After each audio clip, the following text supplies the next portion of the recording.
और बड़ी खबर आपको बता दें, रूस के दूसरे सबसे बड़े शहर सेंट पीटर्सबर्ग से बड़ी खबर मिल रही है। रूस के सेंट पीटर्सबर्ग में बहुत बड़े गोदाम में आग लग गई है। तस्वीर इस वक्त आपके सामने है। आग को बुझाने के लिए 300 दमकल कर्मियों को तैनात करना पड़ा है। अभी तक क्या वजह इस आग लगने की वो साफ नहीं हो पाई है, लेकिन कितनी भीषण ये आग है, कितनी भयावह ये आग है, इन तस्वीरों को देखकर आप समझ सकते हैं। रूस के सेंट पीटर्सबर्ग में ये आग लगी है, लेकिन देखिए वहीं दूसरी सबसे बड़ी आग गाजा में लगी हुई दिखाई दे रही है। यहाँ के हालात ऐसे हो चुके हैं कि अब तुर्की पर सबकी नजरें गड़ी हुई हैं। इजरायल और तुर्की के बीच रिश्तों की वजह से हमास को अब ये शक क्या होने लग गया है। रिपोर्ट आप देखेंगे तो समझ पाएंगे कि गाजा में हजारों लोगों की मौत हो रही है, तब तुर्की और इजरायल के बीच कारोबार रिकॉर्ड तोड़ रहा है।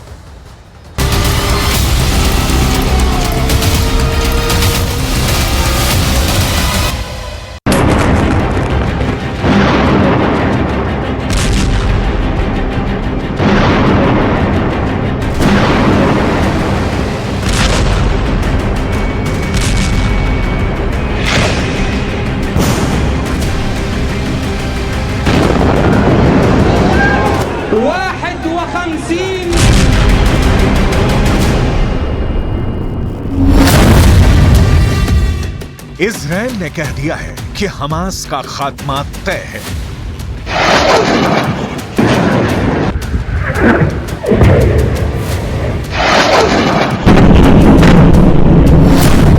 नेतन्याहू ने कह दिया है कि हिजबुल्लाह की तबाही तय है।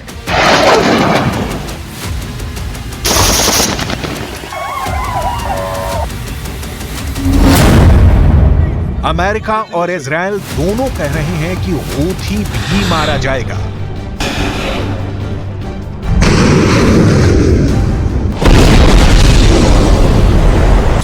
ये धमकी गोली से दी जा रही है, बमबारी से दी जा रही है।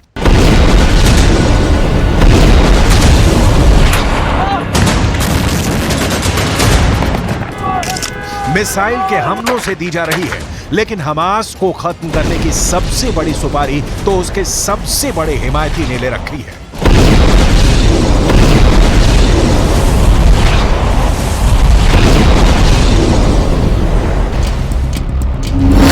गाजा की तबाही के स्क्रिप्ट अब मेड इन तुर्की हो चुकी है। इसलिए कहा जा रहा है कि हमास से सबसे बड़ी गद्दारी तुर्की ने की है।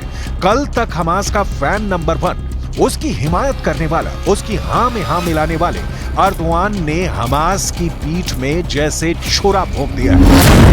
हर दिन, हर घंटे, हर मिनट, हर सेकंड, हर मुश्किल घड़ी में फिलिस्तीन के साथ खड़े रहने का वादा करने वाले अर्दवान ने इजरायल से दोस्ती का हाथ मिला लिया है। इस दोस्ती का मतलब है हमास की मौत, और इसमें अर्दवान की मंजूरी शामिल है। अब तुर्की को ऐसी नजरों से देखा जा रहा है जिसमें धोखा है, जिसमें गद्दारी है, जिसमें हानिया की मौत भी छुपी हुई है।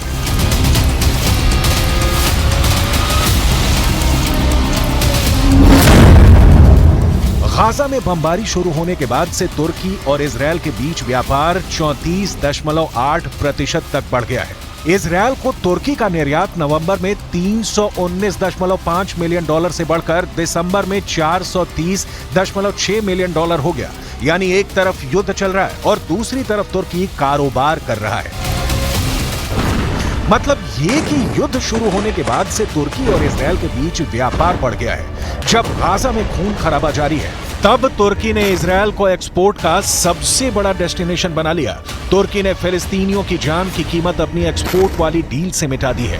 यही वजह है कि तुर्की और आसपास पूरे पश्चिम एशिया के लोग अर्दोआन से सवाल कर रहे हैं।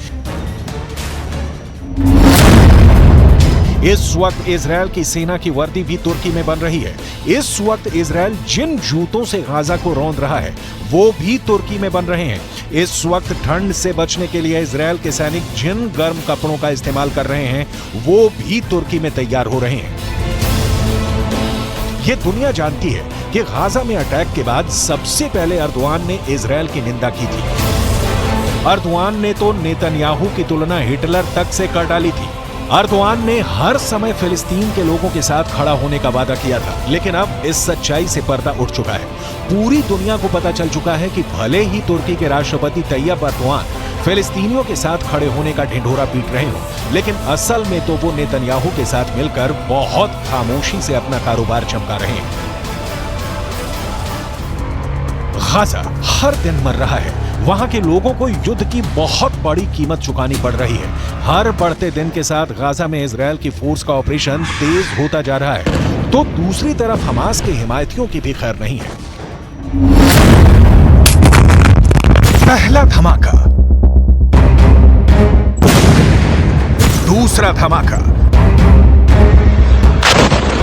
तीसरा धमाका, चौथा धमाका, पांचवां धमाका। इतने धमाकों के बाद भी क्या हमास का कमांडर और गाजा का बिन लादेन कहा जाने वाला याह्या सिनवार जिंदा है, या फिर इन धमाकों में इजरायल का कट्टर दुश्मन हमेशा के लिए जिंदा दफन हो गया है?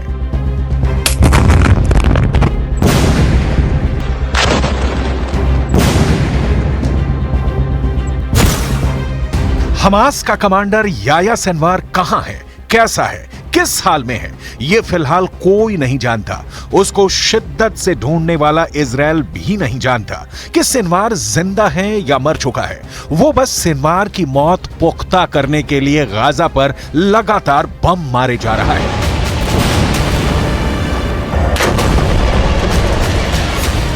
पूरी दुनिया जानती है कि सिनवार इस वक्त गाजा में ही है। अगर वो जिंदा है तो वो कहीं छुपा हुआ है। क्या वो बमबारी में तबाह हो चुकी किसी इमारत के खंडहर में छुपा है या किसी सुरंग में ठिकाना बनाया हुआ है? यही वजह है कि इजरायल हर दिन हमास के सुरंगों को निशाना बना रहा है। गाजा में चुन चुन कर हमास की सुरंग को बर्बाद कर रहा है। हर उस ठिकाने को निस्तो नाबूद कर रहा है जहां हमास का पूरा कैडर हो सकता है या फिर उसके लीडरों के छिपे होने का शक है।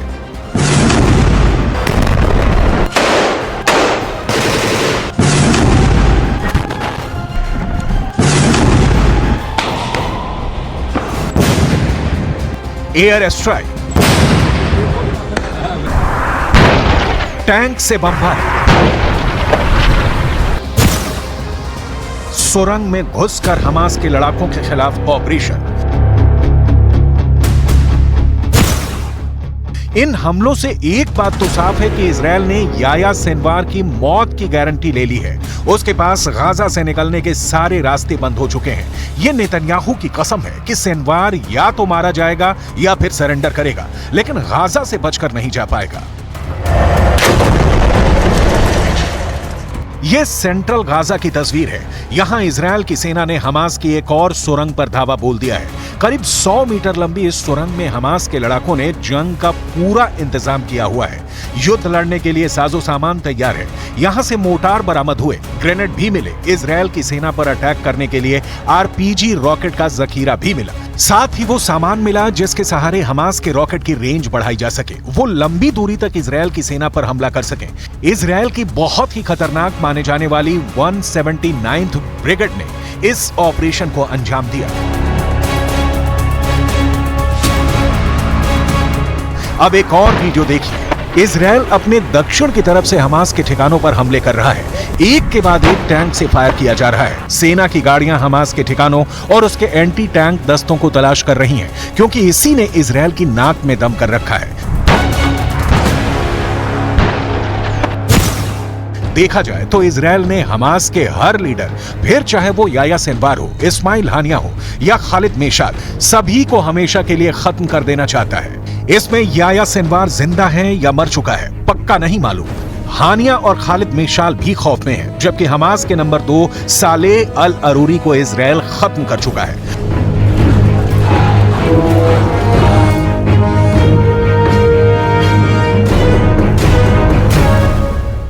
वैसे युद्ध के 3 महीने बाद भी इजरायल को वो कामयाबी नहीं मिली है जिसकी उसे उम्मीद थी। यही इजरायल की सबसे बड़ी मुश्किल भी है, क्योंकि जितना ज्यादा वक्त हमास के थिंक टैंक को मारने या पकड़ने में लगेगा, युद्ध उतना ज्यादा खिंचता चला जाएगा।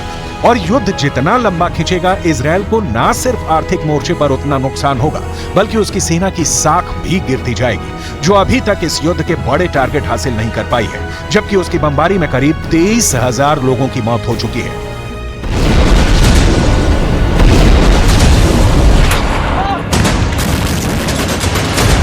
3 חודשים החמאס ביצע בנו טבח נורא. הממשלה בראשותי הנחתה את צה"ל לצאת למלחמה כדי לחסל את החמאס, להשיב את חטופינו ולהבטיח שעזה לא תהיה עוד איום על ישראל. नेतन्याहू ये बिल्कुल भी नहीं चाहते कि उन्हें अब किसी भी तरह का नुकसान हो। वो गाजा में भी फंसे हैं और इजरायल के राजनीतिक हालात के बीच करप्शन के इल्जाम में भी फंसे हैं। लेकिन इजरायल के लिए इस वक्त सबसे ज्यादा जरूरी है हमास की हार, उसके बड़े कमांडर्स की मौत या सरेंडर। जब तक ऐसा नहीं होता तब तक ये लड़ाई चलती रहेगी। इसका अंत कैसे होगा ये फिलहाल कोई नहीं जानता। कई कोशिशों के बाद भी अब तक सुलझ नहीं पाई है। जब तक ये युद्ध चलेगा तब तक हमास के लड़ाकों के साथ गाजा में रह रहे निर्दोष लोग भी मारे जाते रहेंगे। उनकी जिंदगी बद से बदतर होती जाएगी।